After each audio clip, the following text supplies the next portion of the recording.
മഹാരാഷ്ട്ര അന്ന് പറയുമ്പോൾ സ്വാതന്ത്ര്യം കിട്ടിയൊരു 10 വർഷമൊക്കെ കഴിഞ്ഞ് 10 വർഷം കഴിഞ്ഞൊരു സമയമാണ്. പോലീസ് സർവീസൊക്കെ നമ്മുടെ ഒരു ഇതിലേക്ക് കൂടുതലായിട്ട് വരുന്നതേ ഉള്ളൂ. അപ്പോൾ അന്നത്തെ അന്വേഷണങ്ങളൊക്കെ അല്ലെങ്കിൽ അങ്ങനെ വരുന്ന സമയത്ത് എങ്ങനെയായിരുന്നു അത് ഒരു പോലീസ് സർവീസിലേക്ക് വരുന്നു? ഇവിടുത്തെ ഒരു സാഹചര്യമൊക്കെ എങ്ങനെയായിരുന്നു? ആദ്യത്തെ മോസ്റ്റ് ഇമ്പോർട്ടൻറ്റ് തിങ് ഈസ് ഇതിപ്പോൾ ഞങ്ങൾക്ക് തിയറിയും പഠിച്ചിരുന്നു, എല്ലാം അറിയാം. ഇങ്ങനെ അന്ന് ഒരു ഈവൻ ഈ ആൻറ്റി ഡെക്കോയിറ്റി ഓപ്പറേഷൻ്റെ അങ്ങനെ ഒരു സിമുലേറ്റഡ് അതൊക്കെ ട്രെയിനിങ് ഇൻസ്റ്റിറ്റ്യൂട്ടിൽ പറഞ്ഞിട്ടുണ്ട്. പക്ഷേ ആക്ച്വലി എന്താ നടക്കുന്നത് അറിയില്ല. അപ്പോൾ പിന്നെ ലാംഗ്വേജ് ഡിഫിക്കൽട്ടി ഉണ്ട്. അന്ന് ഷോലാപ്പൂരിൽ ഭാഗ്യം കൊണ്ട് എല്ലാവരുടെയും ഹിന്ദി അറിഞ്ഞിരുന്നു. അപ്പോൾ ഹിന്ദി ഞാൻ സ്കൂളിൽ പഠിച്ചിട്ടുണ്ടല്ലോ, അതുകൊണ്ട് പിന്നെ മൗണ്ട് ആബുലുണ്ടായിരുന്നു. അപ്പോൾ ഹിന്ദി നല്ലോണം അറിയാം. മറാഠി അത്ര അറിഞ്ഞിരുന്നില്ല, അത് ഗ്രാജുവലായിട്ട് പിക്കപ്പ് ചെയ്തു.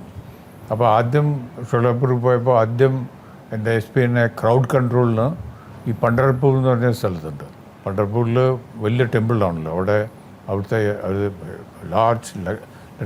ലക്ഷക്കണക്കിന് ആളുകൾ വരും. അപ്പോൾ അവിടെ പോയിട്ട് നീ ഒന്ന് പഠിക്കുക എങ്ങനെ ക്രൗഡ് കൺട്രോളിന്. പിന്നെ ഗ്രാജുവലായിട്ട് ഇൻവെസ്റ്റിഗേഷൻ, എങ്ങനെ ഇൻവെസ്റ്റിഗേറ്റ് ചെയ്യുക, ഒരു ക്രൈം നടന്നിട്ടുണ്ടെങ്കിൽ എൻ്റെ സ്റ്റെപ്സ്. അപ്പോൾ ഈ ട്രെയിനിങ് പീരീഡിൽ ആദ്യം പോകേണ്ടത് ഔട്ട് പോസ്റ്റ് എന്ന് പറയും. ഒരു പോലീസ് സ്റ്റേഷനിൽ, മെയിൻ പോലീസ് സ്റ്റേഷൻ്റെ പിന്നെ ഔട്ട് പോസ്റ്റ്. എല്ലാവരുടെയും പോലീസ് സ്റ്റേഷൻ ഉണ്ടാവില്ലല്ലോ.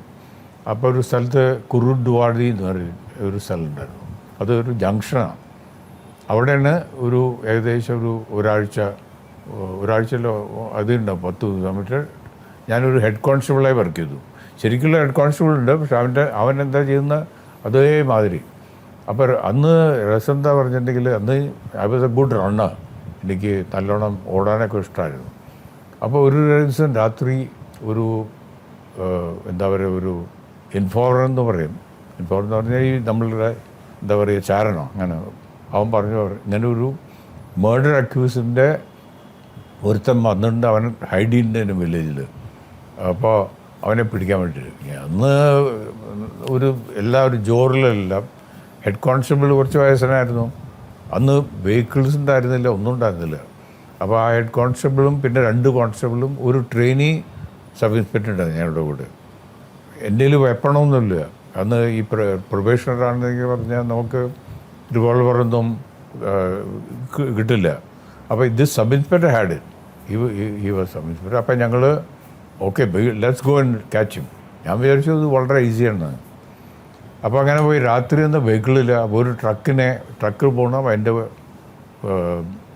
മുകളിൽ കയറി. ഞാൻ ഫ്രണ്ടിലിരുന്നു, ബാക്കിയുള്ളവർ പിന്നിൽ. എന്നിട്ട് കുറുവാടി ഒരു വില്ലേജിൽ പോയി. ആ വില്ലേജിൽ രാത്രി 12 മണിയാകുമ്പോൾ ഈ നായ്ക്കളുണ്ടാവില്ല. അപ്പം നായ്ക്കൾ സ്ട്രേ ഡോഗ്സ് ബാർക്കാൻ തുടങ്ങി. അപ്പോൾ പെട്ടെന്ന് ഞാൻ കണ്ടു ഇങ്ങനെ ഒരുത്തൻ ഓടുന്നു. അപ്പോൾ ഞാൻ വിചാരിച്ചു ഓട്ടോമാറ്റിക് ടെൻഡൻസി ഒരാൾ ഓടുമ്പോൾ രാത്രി 12 മണിക്ക് ഓടുമ്പോൾ ഒരു കള്ളനാണ്. അപ്പോൾ അവൻ്റെ പിന്നാലെ ഓടി. അവൻ ഓടിയിട്ട് ഒരു ഫീൽഡിലൊക്കെ പോയി. പിന്നെ കുറേ കഴിഞ്ഞപ്പോൾ അവന് തളർന്നു. ഞാൻ അവനെ അങ്ങോട്ട് മുന്തിട്ടിട്ട് അതിൻ്റെ ഞെട്ടിലിരുന്നു.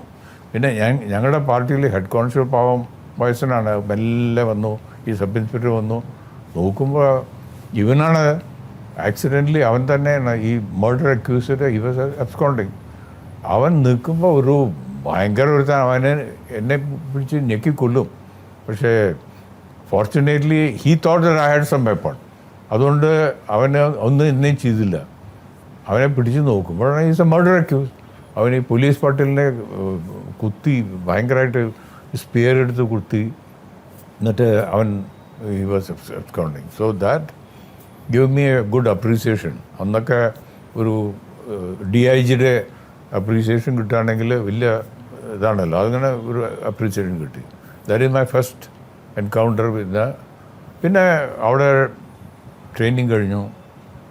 പിന്നെ ഞങ്ങൾ 3 മാസം പോലീസ് ട്രെയിനിങ് കോളേജിൽ പോയി നാസിക്കിൽ. പിന്നെയും ഷോലാപ്പൂരിൽ വന്ന് കംപ്ലീറ്റ് ചെയ്തു. അത് first is head constable, then as inspector, then as DYSP, then attach to the SP. എന്തൊക്കെയാണ് ജോലിയൊക്കെ. ദെൻ എന്നെ നാസിക്കിൽ പോസ്റ്റ് ചെയ്തു. ശരിക്ക് regular in charge of a subdivision. അത് നാസിക്ക് അന്നൊക്കെ ഞങ്ങൾക്ക് ഒന്നാമത് വെഹിക്കിൾസ് ഇല്ല. അത്രയൊന്നും ഒരു ഡിസ്ട്രിക്റ്റിൽ ഒരേ ഒരു ജീപ്പ് ഉണ്ടാവും, ഒരു വലിയൊരു വെഹിക്കിൾ ഉണ്ടാവും, പിന്നെ ഒരു ലൈറ്റ് വാൻ എന്ന് പറഞ്ഞിട്ടുണ്ടാവും. അത് സംടൈംസ് ഈ പ്രിസണേഴ്സിനെ കൊണ്ടുപോകാനും അത് തന്നെയാണ്. പിന്നെ അങ്ങനെ ഒരു നല്ല കാസ് ഇന്നത്തെ കാലത്ത് ഇപ്പോൾ എല്ലാവർക്കും കാറുണ്ട്, എല്ലാവരുടെയും കാറുണ്ട്. അന്നൊന്നും അങ്ങനെയൊന്നും ഉണ്ടായിരുന്നില്ല. അന്നത്തെ കാലത്ത് then I was appointed rural ഡിവിഷനിൽ. റൂറൽ ഡിവിഷൻ എന്ന് പറഞ്ഞാൽ വളരെ എന്താ പറയുക ബാക്ക്വേർഡാണ്.